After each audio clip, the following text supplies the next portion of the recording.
Once again, this is Dr. Seneadza from Accra. Let me present this interesting case. This patient was referred from Burkina Faso with an old retinal detachment. He was pseudophakic and could not remember exactly when the detachment occurred. B scan shows funnel shaped retinal detachment.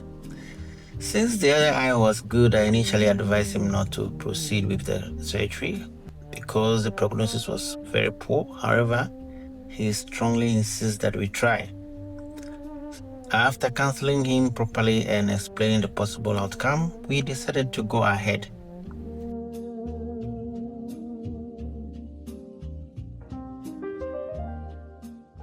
So I took over from my fellow who had started the vitrectomy. He attempted to inject heavy liquid, but it immediately slipped under the retina because significant membrane and tractions were still present.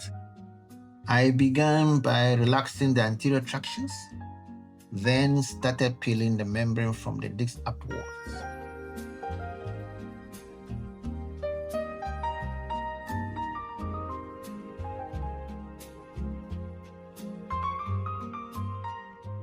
The light pipe was unfortunately too close at this stage, so the details are not very clear. From time to time, I came back anteriorly to release more traction. That is always my strategy. Once the anterior tractions are relaxed, you gain better leverage to work posteriorly. Gradually, I expose the optic disc, remove more anterior vitreous, and clear the heavy liquid from under the retina. I continue dissecting and peeling the membrane step by step, while slowly flattening the retina with heavy liquid.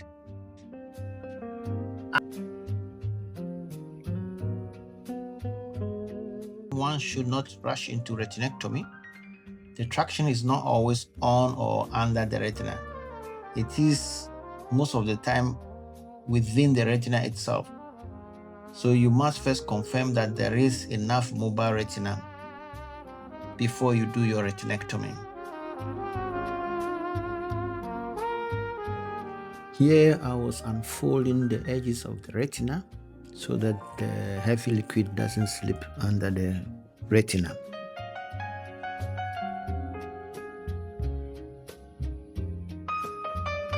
I then performed the retinectomy while I felt the traction had been adequately released. It is important because if you cut through an area with persistent traction, the edges will roll up and will affect your attachment. Eventually, I achieved a flat retina.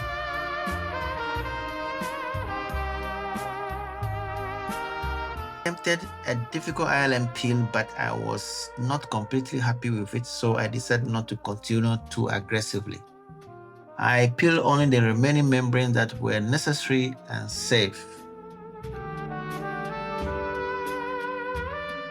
I then applied laser around the bricks and along the retinectomy edges.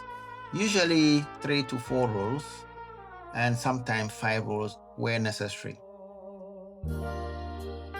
You can now appreciate how shortened the retina has become. This is definitely the traction within the retina. In Africa, this forms a huge percentage of patients we see with retinal detachment due to late presentation. Here again, you can see slowly and carefully removing more anterior retina. This is a procedure that can lead to a lot of complication if you don't do it. At the end of the first surgery, I had a flat retina with 360-degree retinectomy and just topped up with the heavy liquid and left it there as a tamponade for maximum 14 days. Achieving post-operative attachment is quite high. You may decide to exchange your silicone oil later or just leave it like that. He got about 636 with parafoveal fixation the first few days. This is 1 week after the first surgery. I went back to remove the heavy liquid earlier than planned because the patient was eager to return home. As you can see, the retina look flat. The retinectomy edges look good. In such complicated cases, I usually leave heavy liquid and I always find a very good result. Now, the decision was whether to leave the eye like this or exchange the heavy liquid for silicone oil. Since I felt the retina had not had enough time to heal completely, I decided to be safe and replace with silicone oil. I performed air-free exchange and injected 5,000 centistoke silicone oil.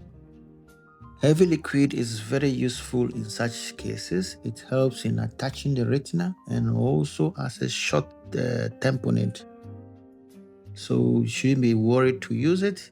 This man has improved to 618 before he left, as you can see, and his vision was very broad in all directions. Thanks for watching. This is Dr. Seneadza.